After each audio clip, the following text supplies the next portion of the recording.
After months of sleepless nights under the midnight sun, I am now enjoying sleepless nights under the night sky because Aurora Borealis season has begun and I want to see it as many times as possible. So if it's clear, I don't sleep. I keep a lookout for it and I've witnessed it 3 times now, but this was the first time that it was bright enough for me to be able to film, which was extra exciting. And these moments under the night sky and witnessing this splendid show that is the Aurora Borealis have brought me some much needed joy during a time when I'm really not doing well.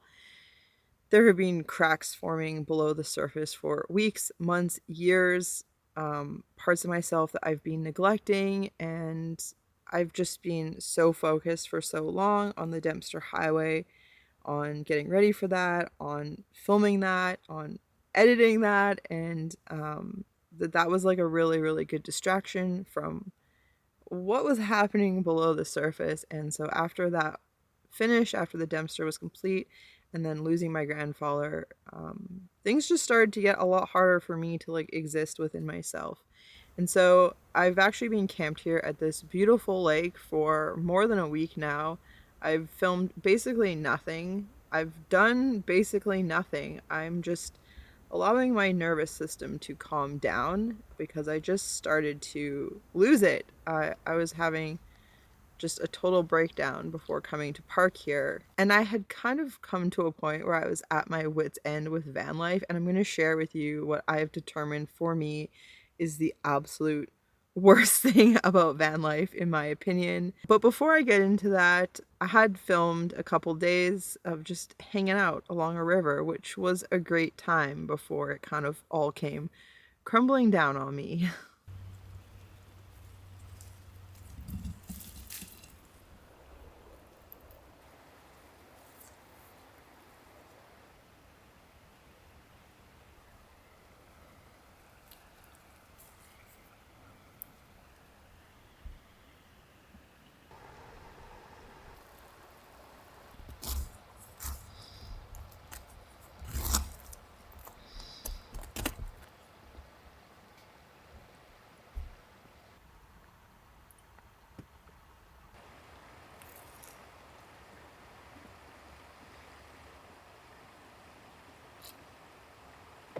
I fully intended to go for a hike today or go on a berry picking mission or just something, but it's like 3 p.m. and I haven't gone anywhere yet. I've just been enjoying being cozy and reading in the hammock. And so I doubt I'm going to end up going anywhere today, and that's fine. I'm just actually feeling really worn down.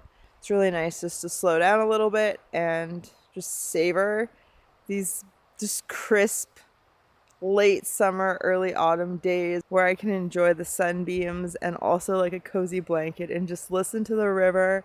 And when I look up, there's just such beautiful views of the mountain and the color of the river is so nice. And just, yeah, it's just nice to savor being in the trees again and look up at the treetops and occasionally hear the squirrel yelling. So I think I'm just gonna go easy on myself today and just let this really chill camp day exist. That is why I live the way I do, is so I can really limit my time in civilized places and be out like this and enjoy a quiet day in the trees, hanging around, reading.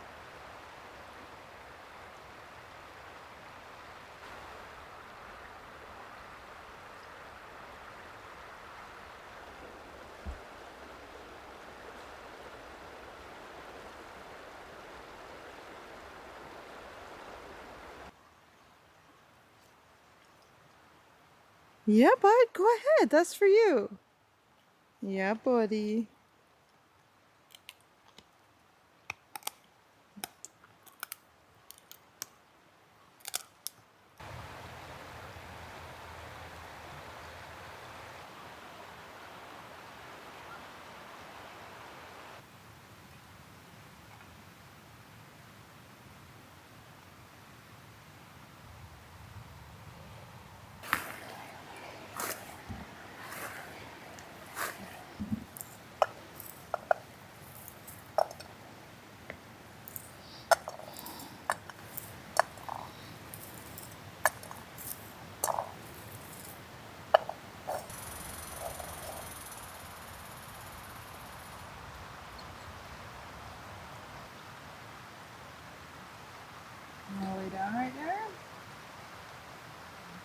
we're gonna pick all these berries from.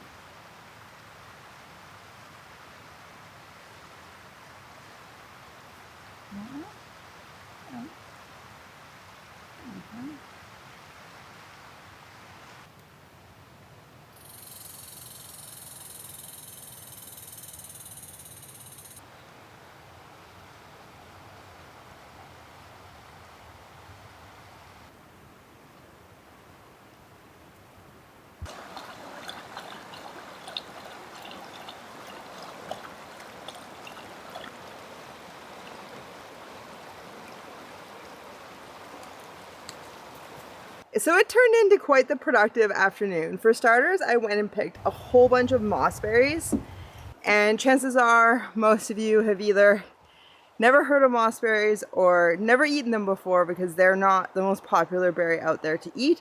Plus, because they're right on the ground, they are a little difficult to pick. You need to sit on the ground and it's still hard on your back, but they're just not quite as sweet or as juicy as the berries that most people would pick out on a hike or for making jam, such as like blueberries or huckleberries or thimbleberries or blackberries. They're a bit more fibrous and they have a crunchy seed inside, but I like the taste of them, and they are super rich in antioxidants and anti-inflammatory compounds.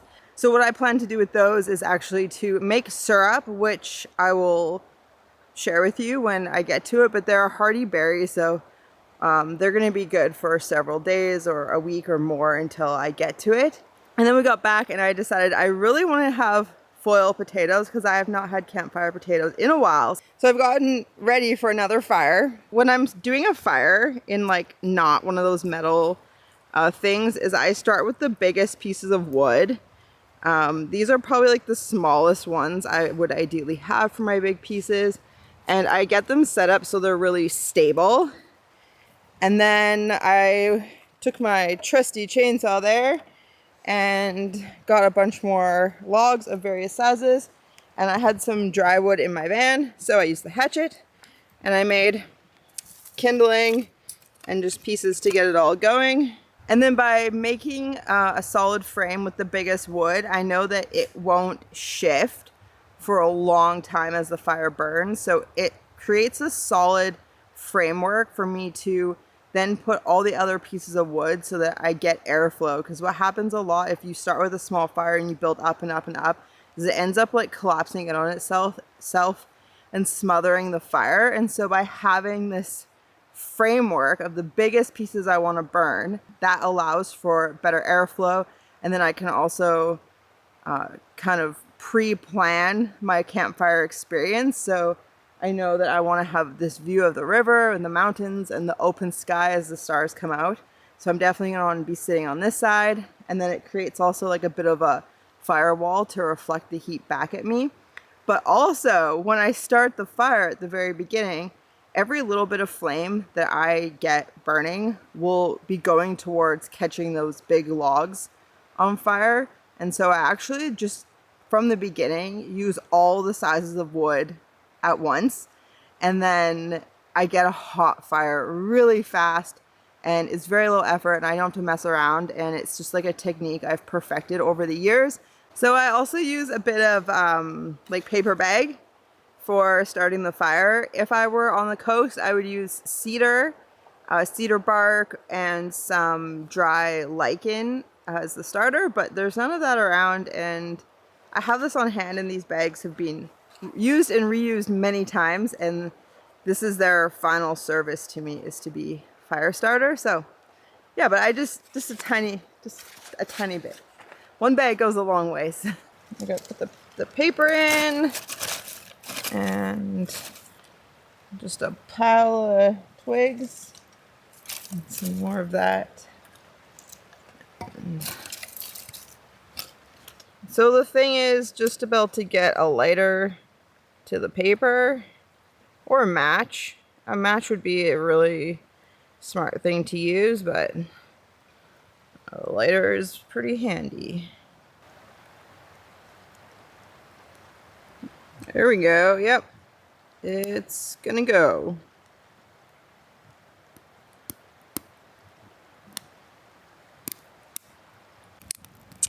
So then what happens is all that like small stuff in the middle like burns out and it gets hollow. So it's good to like cram some stuff in there. Keep feeding things in. Yeah. There we go. Some sticks.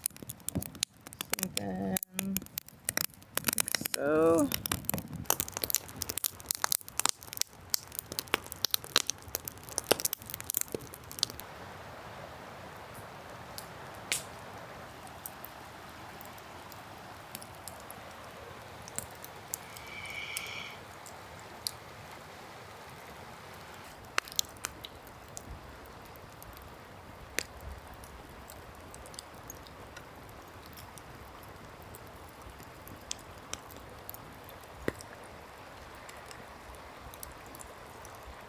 It's gonna be a little while until I'm eating potatoes, so I have this leftover Grecian style eggplant with tomato and onion that I was having with bread last night.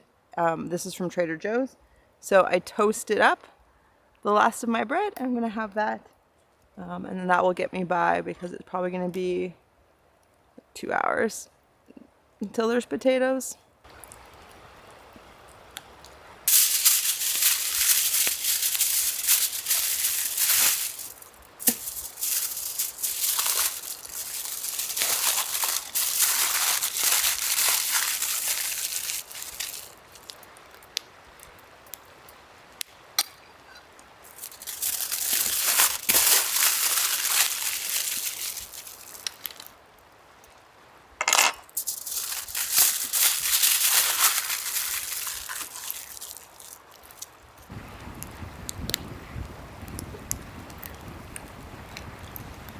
It is getting really hot in the fire. Soon I'm about to pull out the coals and put down a bunch of potatoes. So in the meantime, I'm just going through the berries and picking up a small handful and just sorting through for anything that's not berries, or any broken berries, because they'll cause the rest to like go off sooner. It might be a few days till I get around to making syrup, so this is just a precautionary measure, and then that way when I do go to make syrup, the berries are ready and they're gonna be the best of the best.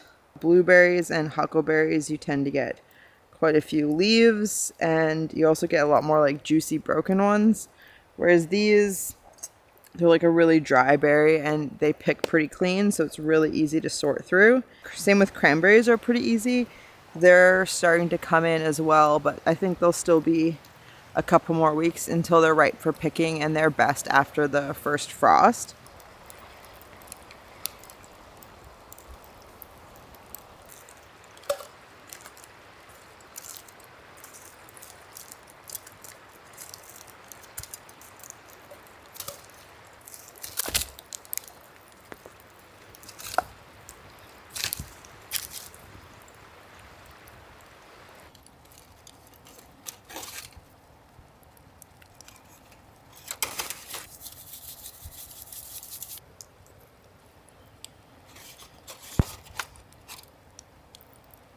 So I'll open this up for you, Frank, and I'll put it aside so it cools, okay? Because they're so hot, Frank. They're steaming hot potatoes. The garlic and potatoes were amazing. The potatoes were perfectly cooked, but I just had a pretty good fright. I went down to the water to wash my hands, and I put my hands in the river to like scoop water to wash them, and almost accidentally picked up a fish. It was like 6 inches. Yeah, I just like swam off. I was like, ah. Yeah, I just like wasn't expecting there to be a fish like right there.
So I was feeling slightly rejuvenated after taking a couple slow days by the river, but it turned out that it was too little, too late. And when I left that camp and I ventured out into the world to go do fun things like go hiking or go berry picking, I ended up getting extremely overwhelmed by just the amount of people that were out. It ended up being a Sunday of a long weekend, which I just hadn't thought about because those things just don't really exist in my life. But I got extremely overwhelmed. I got so much anxiety, and I'm so grateful for the life I've created for myself where I get to enjoy these incredibly beautiful places and that my life is intimately tied to nature and that these types of beautiful sights of mountains and rivers and lakes are a normal part of my life, and it in some ways makes life easier, but there is also a cost associated with it. There are different types of hardships that come with this lifestyle than you would have in a house. And for me, what I've determined is my absolute least favorite thing about van life. Living in a van, I have unlimited access to all this public land, but none of it's mine. And at any point, anyone can just show up where I am and absolutely change the vibe. I was hanging out by the river, having a beautiful time, quiet night by the campfire, and somebody showed up at like 10 o'clock and fired up a chainsaw and opened and closed doors for an hour and turned on a floodlight. And then, after an hour, fires up the chainsaw again and was just like loud. And like other people get to use public land in the way they want, but it doesn't mean I enjoy it. It doesn't mean I enjoy when somebody comes along and changes the vibe. And then, this person left the next day with their fire burning and giant initials carved into 3 trees with the chainsaw. So like it hurts to experience them in the moment they're there being loud, and then after they leave and I see like the destruction and potential hazards they've left behind, also just like hurts my heart a little bit. And when you live in a house, you can just go inside and lock the door and have this sanctuary where somebody's not going to come and just sit right next to you uninvited. And if they do, you have recourse you can take. But I don't have that form of sanctuary living in a van. I have no land to call my own. I have nowhere to put up no trespassing signs. I have absolutely nowhere I can go where I can guarantee that somebody's not going to come just park right next to me. And since getting off the Dempster, I have just had a really hard time finding places where I can go and be alone. And so it's sometimes easier just to go to a campground where I expect there's going to be people, and at least even though I hear them, I know they're not going to be in my sight. I'm just like a very sensitive person. I get easily overwhelmed by too much stimuli and other people's energy, which is why I live this way, so I can find solitude. But in recent weeks, it's just become too much for me to handle that I can't actually truly get away from people. And I am somewhere that has extremely low population density, and I just had a breakdown about it. I panicked and I had horrible anxiety, and I just wanted a way out of van life so bad. I've never wanted a way out, and it's financially not an option for me. And the only way I have of ever having a way out of van life is through this channel. And then I started to get discouraged with that, and I felt like I'm never going to get there. My channel's never going to get big enough. And I just put too much pressure on myself as a creator to make a way for me to at least have the option of getting away from van life if I want. Like whether it's renting a cabin in the woods for a couple months or buying just a piece of forest that I can call my own, or I don't know. But to not even have the option of quitting van life if I want to was really, really getting me down. And on top of it, I've just had horrendous headaches and migraines all of August. I've probably lost half the month to being bedridden from head pain and knee pain, which just came out of nowhere. I wasn't even like doing a hike or nothing happened. I just woke up one day and my knee was just in pain like a week ago. And it's like hard just to get in and out of my van. And the other day I had a migraine that was so bad I was just vomiting all day and just writhing in pain. And so to have those kind of like physical stressors and extreme pain on top of trying to process grief and anxiety and just feeling a little helpless with the world, it all just like made this storm in my mind, especially where I felt doomed and hopeless. After the worst migraine of my life, the Aurora came. I had seen it once camping by the river, and then it came again here. The first night I got to get some nice photos of it, which was really exciting. It wasn't bright enough to film, but I got to like take all these photos of the aurora and the stars. And then the next night after that, which was now 2 nights ago, it was bright enough to film, and it was so exciting because I've never filmed the aurora before. I've taken lots of photographs of it in the past, but now, thanks to my channel and patrons, and that the fact that I'm so grateful and lucky to have a career as a creator, I have the equipment that allows me to film the aurora borealis. And so right now that's kind of what I'm living for. I don't have much of a plan. I don't really know what to do. Like my brain's just not working to get motivated, but I have that, and that is really just kind of like keeping my spirit alive right now.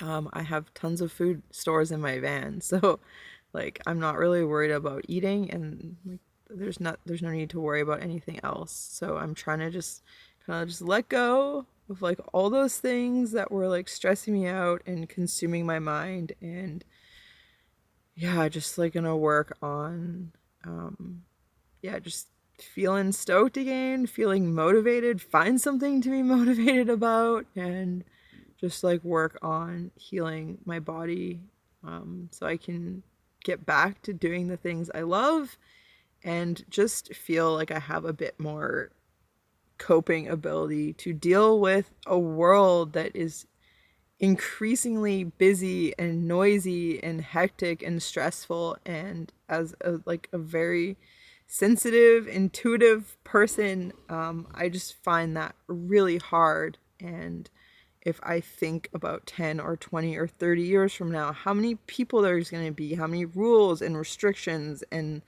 government imposing on me, and just crowds and the cost of living, like it just is enough to just make me absolutely crumble. So I'm going to focus on living in the now, being present, taking life slow, and not feeling like I need to do stuff just to make videos.